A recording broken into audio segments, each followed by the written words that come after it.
would like to thank you for the organizer for inviting me. I had the opportunity to meet quite a number of Israeli colleagues on different conferences in Europe.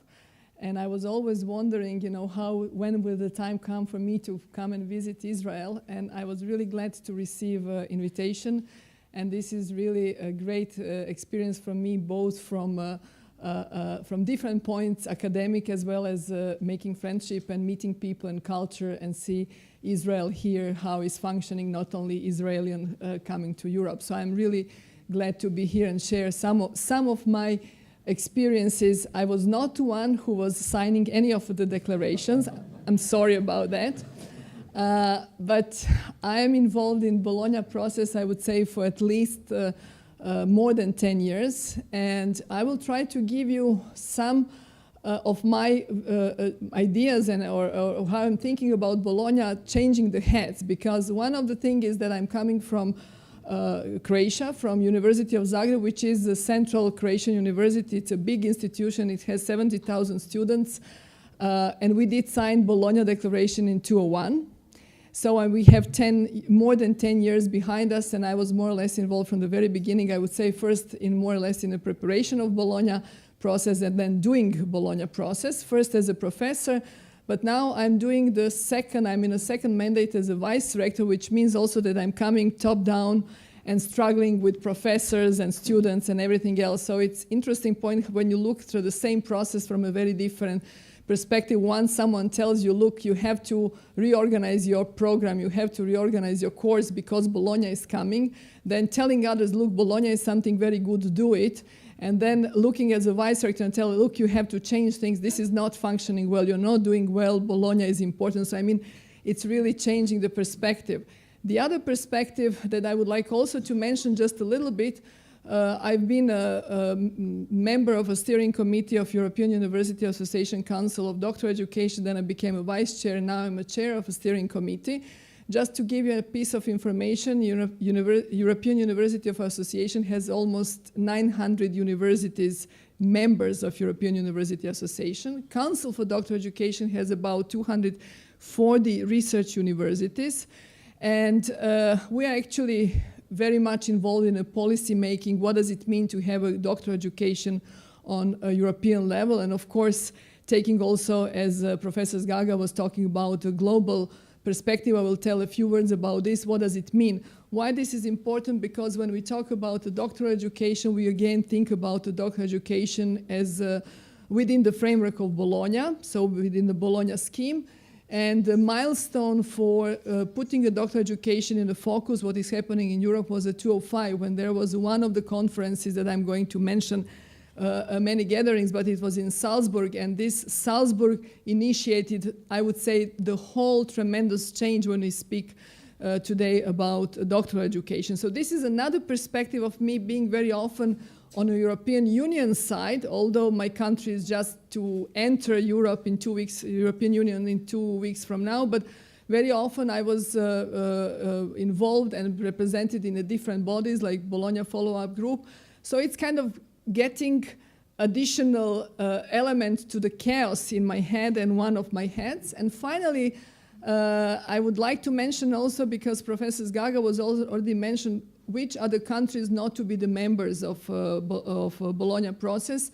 And I will tell you more and more things are happening in countries like Armenia, Georgia, Kazakhstan, Uzbekistan.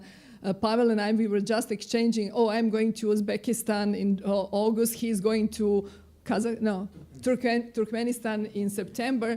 And again, things are happening there. So I'm going to try to give you information and see how this family is big and what kind of things are happening, because the swing is really going from one point being in those countries who are very satisfied with the change, as we saw, like Finland, Denmark, or whoever, and then you go to some other parts of Europe that are not so satisfied, although they've been in Bologna for quite long, and I think there are some reasons why they're not doing so well, or they don't think, or they're not aware of, and those who want to become members of the family. So this is a part of my kaleidoscopic presentation, because we are not on the same level, and we don't see things evenly, and there is a lot of things in front of us, as we heard from our introductory speech.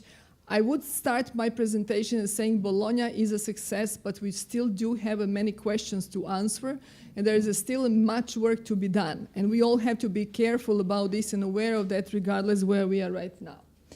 So I will give you just a few things and say what is behind us, but you already heard a lot of historical data and happenings.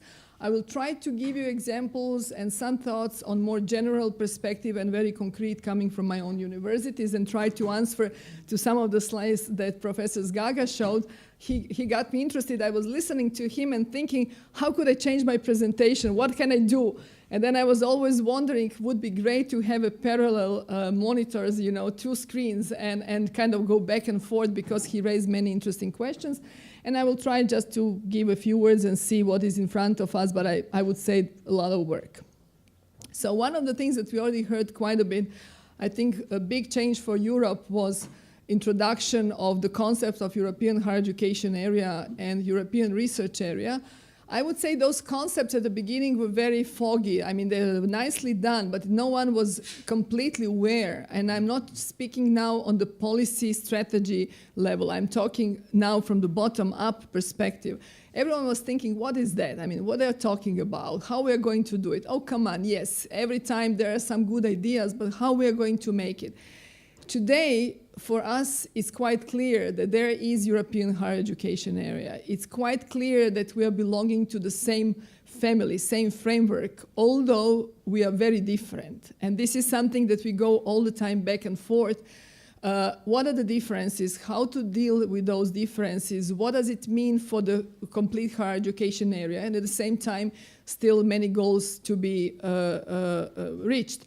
I can give you one example if you talk about the numbers. For example, there is an estimation that by 2020, Europe will need about 40% of jobs will need people who are educated on the level of higher education. Right now, we have 20-something, 25, 6% of those. So we have only 7 years more to reach the goal. And of course, one of the questions, very important question, can we do it? Another thing, what we are all facing, and this has been becoming more and more topic of all the discussions when we talk about higher education, is demographic changes. So Europe is an old continent, but not only in terms of existence, also in terms of people who are living in and making Europe. So we will face the problem of young generation, potential students to enter the system. And we already have data for some of the countries that by 2020, they will have even up to 40% of less potential students to enter the system. So where is the process of the confusion, or again, I mean, getting to the split personality, thinking what we need, what we want, and what are the problems? On one side, we have a mass education. We are having more and more students entering the universities. At the same time, we are opening more and more universities. At the beginning, I told you how many universities are belonging to or members of European University Association. Just to give you an idea, usually we say, if someone asks you, how many universities do you have in Europe? And the answer is, we don't know. So it goes somewhere in between 2,000 or 2,500, 3,000.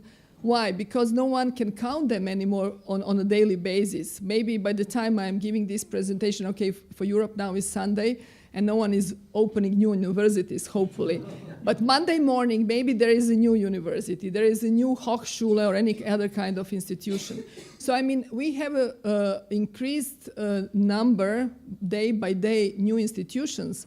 And at the same time, in some countries, not in all of them, but again, this is a general European problem, we are not completely aware that 5 years from now, maybe we will not have enough students to enroll none of those institutions, okay? And this is now where we are putting the whole concept in a global strategy.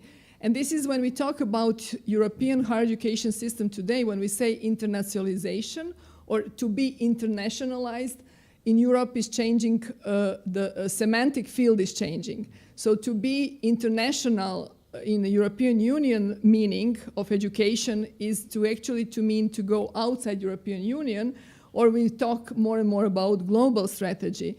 And just to answer or to give a piece of kind of nice information for you, if you're not maybe aware, when we talk about the perception of other regions of the world, so who sees whom to belong to the concept, I can tell you Australia was one of the countries who was interested to join Bologna, or actually to implement Bologna process on an Australian higher education system, which I think is a kind of curiosity. On the other side, there are more and more meetings and more platforms between Europe and Asia, Europe and Latin America, and you see more and more universities that are actually triggered or motivated to see how we are doing in Europe, in general within Bologna process, and how they can implement or adjust their systems to be more compatible what we have in Europe. So I mean, there are lots of dynamics going on, everything related to actual establishment of European higher education area and European research area. And at the same time is the question, you know, how to match those different historical developments of higher education, how to make each of or any of academic environments more attractive and to make everyone mobile. I like to say, coming again from a specific region, political, geographical, we used to have a mobility of students in 18th, 19th century. So if we had families who were educated at that time, it was normal to be mobile. It was absolutely normal to go from Zagreb to Vienna, to go to Praha, to go to Bologna. So this concept was not something completely new, but what is new, it's a mass of mobility. So it's the number of people that we want to make mobile and to learn about the cultures and the systems across Europe. So this is something in front of us. And of course, what we have to be also clear that Bologna process and higher education reform in general is something what is happening last 10, 15 years, is the biggest one, I would say, and Professor Zgaga can be maybe correct because he's one who is doing research and this is his field. I'm just kind of foreigner, you know, I have little affairs with higher education. I do higher education in a different way. But I think that what is happening in terms of reform in last 20 years is more than what's happening in the long history, in terms of quantity of changes and within the short period of time. And actually, everyone is involved. And this is what I would say the beauty of a kaleidoscope that we have in front of us, because there are different pieces of glasses and everyone is moving something, and we all are changing the picture, what we see all the time.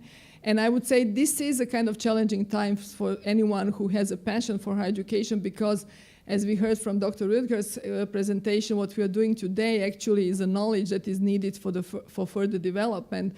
And regardless of money, this is something that we have to think what we are doing now, what will be actually the impact for those who are coming after us. So just to mention shortly, when we talk about globalization, I think that this is the term that everyone know. It's enough to go to the shopping mall and to come to Jerusalem and then move to Zagreb and then to go to Helsinki, and you see the same shop with the same arrangements, with the same things on the shop, and this is one of the things that globalization does. I'm not sure that I like this part of globalization. Okay, but on the other side, globalization is also giving us the common ground to think what do we want, and to realize what we heard from our two previous speakers, that we need knowledge and we need to build new knowledge in order to make the world move. We do not need this balanced world in terms of knowledge, because those who are even very much developed, they will not be happy at the end if this balance becoming bigger and bigger in terms of those who are developed and those who are not. So one of the things what we have to think in the globalization is actually what is the divergence and how to converge the diversity that we have and what does it mean. So it's a tricky business, because making a balance in a development does not make that we all function the same way. It does not mean that we all have the same capacity for same things to do in higher education, but it means to make some kind of complementary and focused strategical points that we can help and develop further things. And this is something, again, regardless what country we are coming from, I think that this is a topic that we all share and we can find in very different documents. So this is something that I could say that this is in a way summarize what Professor Gaga was showing on a couple of slides, giving you documents, giving you facts, citing certain things. And my point was, when I was putting this slide in a very simple few words, I wanted to tell you to be aware that our last 15 years, tremendous number of conferences, documents, communiques, ministerial conferences, working groups, many people have been involved in actually developing what we call Bologna process today. It started with Bologna Declaration, moved to Bologna process, and more often you will find, actually we are speaking about higher education reform. Very often we are exchanging those terms. And at the same time, today we are talking more and more about the modernization of higher education area. So again, I mean, Bologna process was a starting point. It was, of course, it has a time dimension, but it has some kind of additional metamorphosis, what is happening in a positive way of the development. And we have to be aware that some things, I would say that if we talk, when Bologna succeeded, or when there was, or places in which Bologna resulted as a better perceived process, I would say that those are places where you had a bigger number of people involved, and where you have two-way process, top-down and bottom-up. And one of the answers, or something that maybe could trigger up further discussion, I would say countries, and I could say like my country, or in my institution where I'm coming from, the problems that I see with Bologna have been mostly resulted from the top-down process. So someone decided, someone said, now, do it. And of course, what you get as an answer in academia is resistance. And then if the push from top to down is hard enough, you do it, but not for the sake of what you want to do it, just to please others or to get rid of them, okay? And this is something what I think that all of the policymakers or those who are making decisions have to be very careful and think of this process. Academia, as I like to say by default, is very conservative. One of my favorite speeches that I like to give anytime that someone gives me opportunity to talk about this is conservatism, academic conservatism, which I think it's a very good topic for many universities in Europe, across Europe. And then one of the things in academic conservatism is a readiness for slow change and resistance to any change. So those who are policymakers, those who want to see change happen, have to do it very carefully and being aware of the space that they are trying to implement something. If they're not, then you get red bars, as Pavel was showing, and we have to be careful. Of course, this is not the only reason, but I would say at least this is what has happened with us. In my country, we did a lot of, in my institution in particular, again, which is big institution. Just to give you some numbers, we have about more than 500 study programs. We have 70,000 students. We are very comprehensive. We cover everything from art to law, and those who have law schools knows that this always means some kind of resistance by definition.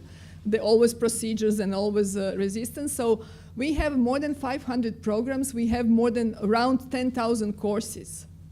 And what happened with the implementation of Bologna, there were a lot of what I like to call cosmetic changes.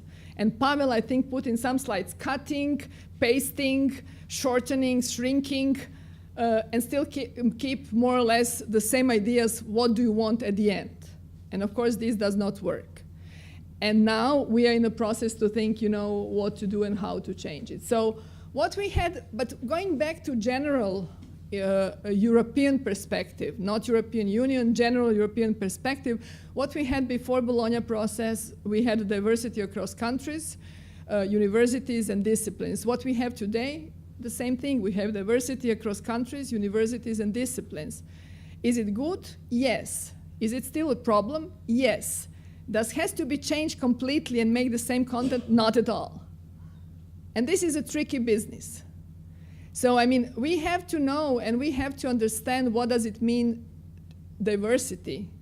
I can tell you also a piece of anecdote. One of the words, now I'm on a semantic level, one of the words that has been forbidden in Europe within the Bologna process scheme was harmonization. Okay, you've been punished if you say I harmonize or we are harmonizing something. But if you look, and again, Pavel and Dr. Rüdkers can correct me if I'm saying anything wrong, but at the beginning, harmonization has been used in many documents. And it was articulated as one of the means what it needs to be done. And then at one point it was realized that harmonization actually is bringing something that those who were using the word harmonized or to be harmonized or to make harmonization is not what they meant. And then they said, no, no, no, no, you should not use that. We want to keep diversified systems, content-wise, but of course within the same framework. And of course this is not always easy. We were mentioning over lunch today the tuning process. This was partially related to the idea of harmonization, which should not be articulated. And it was a question of doing a tuning, how you do the tuning. What does it mean? How you make similar, different courses in the same area tuned. What are you tuning? You're tuning the form, you're tuning the content, you're tuning the process, or you're tuning the outcome. It's a tricky thing, okay? So, for us, and I am sure for you as well, it's much easier was to make a collaboration with the United States. I still have many of my colleagues that are much better in contact with someone in California than going to Ljubljana, okay? And this is something that I think it's a big motivator for all of us, and I believe for all of us in this room as well, how to change this. And how to do it within Europe, Europe with the surrounding countries, with the surrounding areas, and not only think in one-way direction. Of course, the metrics could be much more complicated. I just kind of put it two options, but the fact is that we have to think how to make more collaborations and what does it make sense on the different levels and different countries. So generally, it's quite clear that there is a common framework for change, and again, summarizing, I will not go too much in those details because we already heard that one thing is the mobility, both staff mobility and student mobility. When we say staff mobility within Bologna and Europe, we don't mean only academic staff, we also mean administrative staff. Personally, as being a vice rector, I learned that if you don't have a good administration, good quality administration system does not work regardless of the rest of the university. And again, Europe was very conservative in many cases at many institutions with administration. So this is one of the things that we need also to change in our surrounding. The second thing is a relevance of a labor market. I will not go into details, but this is, I would say, still the area, and we can discuss it later on, where we have to do, all of us in Europe, we have to do a lot of work. What I learned, it's my impression, and you can correct me, that you're doing much better in Israel with this perspective. We're not good in Europe with that. That's my personal impression, and I'm ready to get a feedback in addition to what I'm saying. But the fact is, and one of the weak points of Bologna was, the idea was to get a bachelor and to be employable, to get a job with a bachelor level. What happens in most of the countries that all the students are actually going to master level, or majority or big portion, or maybe not as more than it was meant at the beginning, and they're becoming employable not with the bachelor primarily, but more with the master level. And this is something that we should think, because as you saw on one of the Pavel's slides, it was short, one of the goals was to shorten the period of study. And it did not happen necessarily, because now instead of 4 years, we have 5 years plus graduation, and this is of course a problem. And of course, everything is put in the framework of quality, which has been one of the main topics. I would just say here one word. I will not talk about TCTS. This is something that I learned that you're very, very much already familiar with. But I would say something on the doctoral programs, because this is another, I would say, my passion in higher education and related to one of the functions that I have, or my positions that I have. Bologna, as I said, starting to think very deeply about doctoral education starting from 2005. From 2005 to now, the whole system of higher education in Europe went through tremendous changes in restructuring doctoral education. So going from more or less doctoral thesis where you have one-to-one relationship between a supervisor and a doctoral candidate, moved to structured programs. What did happen in some of the countries that because of structuring the system, which is another topic, but some of the programs became overstructured. So now we need additional process, and this is why I often ask rethinking Bologna process. We need to restructure or destructure something that has been overstructured, okay? Which means less courses, more flexibility, et cetera, et cetera. So again, the process itself has a different phases and not necessarily equally present or reaching the same level at the different levels of different cycles. So bachelors could have specific problems, master level could some others, and doctoral education is specific to some point as well. Just to give you a few, some data on Croatian system, or my own university, we used to have a system very similar to the United States, 4+2 and then a doctorate, and then we changed 3, could be 4, 2 could be 1, depending on the length of the bachelor. And the main complaint of the system, so if you look, it's not such a big difference in terms of the scheme, but the main problem and the main complaint was that we are changing, going towards the structure of a secondary schooling system. And because of this misconception, actually many problems have been interpolated within the system that has been developed. And this is the part of the reason why we have this red part in Pavel's data. And this is something that happened in quite a number of countries. And I think, again, it's not something that it cannot be repaired. And I think there are many good points, but this is definitely something that needs to be changed again.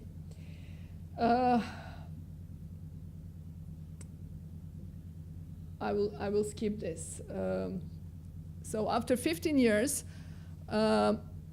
we need actually, I would say, in a way, we need to rethink Bologna. Not saying that Bologna is not good, but I think, or maybe give you one piece of information. When there was a Bologna follow-up group doing, which is a body representing countries who are members of Bologna process, and when there was approaching 10 years of Bologna, a big discussion in Bologna follow-up group was what to do after 10 years. So one of the big questions is, do we need a Bologna follow-up group after 10 years? Is this going to be like a closed chapter?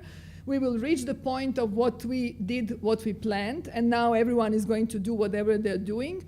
And then finally, of course, the decision was no. I mean, Bologna follow-up group will continue and will follow up what is going, maybe in a different, with a different goals, a little bit different approach, but still exists. What I think it's important, and this was very nicely shown from the data that Professor Gaga and his team collected, we have Bologna present everywhere. Higher education system changed tremendously. There is no question or need, or there are no, from my point, reasons to question, is it good what we did? Did we need it? Yes, I think we need it. But we have to stop somehow. It could be slowing down. We don't have to stop completely, but to see what we did, to make differences between different countries, different systems. And I think that each higher education system on the national level should kind of focus on the weak points, and this is the process of rethinking. Either adjusting to needs of the particular national system or to make a better alignment with the rest of the system, or both. But I would say that Bologna is going forward and is actually becoming more and more present, even not necessarily being called Bologna process, but just called higher education reform, is actually embracing on the global level. And the question is, of course, when we get to this point, what does it mean? Because on the other side, when we talk about Bologna, necessarily we talk about mass education, and then at the same time, Europe right now is facing a mass of unemployed youth. We have, as you know, in some countries. So again, I think it's a serious question for policymakers. It's a really serious question. What does it mean? What kind of education, what kind of diversification of education and institutions we need? What does it mean, and how can we move really bachelor level to be employable? And how, of course, to decrease the number of youth being unemployed, and at the same time to think how to get students to enroll our institutions, because we do have demographic problems, and this is something that is happening all around. And I think I will skip a little bit this. And so what is in front of us, if we look for the future, if we talk about some institutions, in order to make a better matching, fitting between different programs, and this definitely comes as a fact from my own university, is to decrease a number of programs. The number of programs is not necessarily something that fits or is needed to have a good education. To decrease number of course, bachelor students, because again, we will have the problem, as I mentioned. We need lots of thinking how to accredited programs and make matching in between different institutions within different countries, and at the same time how to make a diplomas recognition issue, which Pavel was also mentioning, which is still a big issue, and I would say globally. What does it mean when you make a mobile student recognizing ECTS? How does it fit to the system on the national level? So I mean, those are all issues that are boiling. They're here, some institutions sometimes even within the big university dealing better with some problems, and with some of those they're struggling. So we have to, I would say, to pay much more attention to details. I would say that the big framework is there. We resolve the main guidelines or issues how to go, but there are many little things who actually have a big impact on the whole system. And let me finish with a final slide. As I said at the beginning, I think that the higher education reform is really challenging all of those who are either policymakers or doing higher education by research and teaching. I think that to nowadays, each professor at European universities and globally is really changing his reality, because it's normal to have one day a student from a neighboring country, the other day from Korea or from any other country all over the world. It brings us and put us in a different setting, requires different approaches from us, but brings the different colors of those little pieces that we are moving around. And I think that this is something that should be the motivator to answer many questions that we already heard, but I'm sure there are still many more questions that we can share today. Thank you.